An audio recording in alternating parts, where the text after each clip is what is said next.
biasa mengambil kanak-kanak ke ini sudah penuh, tak banyak pada masa itu. So, tadi saya mengatakan, this is something that we need to do. When we talk about equity, when we talk about inclusiveness, we should also give focus on anak-anak yang dari kecil lagi.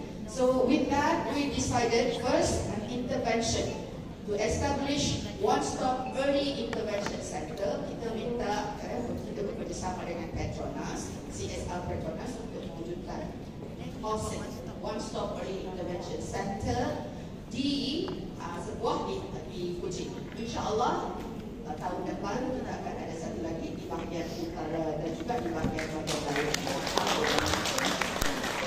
Now we started with only for 100 saja.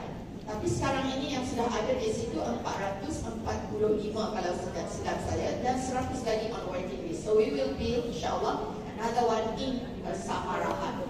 So Kuching, Samarahan, Miri untuk utara situ sudah ada.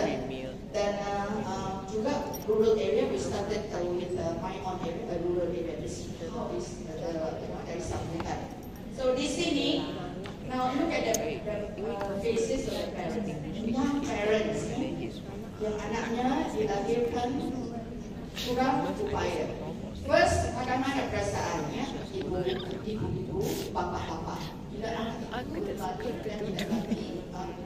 Tolonglah bagi kerjasama. Denial. Ada di antara ibu bapa go into the denial stage. Gelapnya bagus, tutup awalnya gelapnya bagus. Untuk yang kecil, sekarang lagi kecil, nanti baguslah dia. But this is something that we need also to address. Denial stage, jangan terlalu lama. Now is to move forward.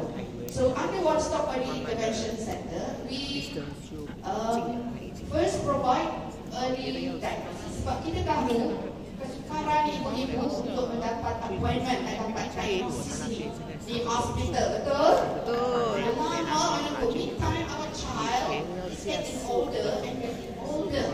And intervention, best intervention is early intervention. So here at the hospital, we work together with the pediatrician. Jadi ada diagnosis ditawarkan. Diagnosis, kemudian rehabilitation, and the next stage is preparation for them to go for consulting. Alhamdulillah daripada bilangan belum lagi belum ada di antara mereka small percentage are able to go to normal stream. Alhamdulillah we have one case yang baru-baru ini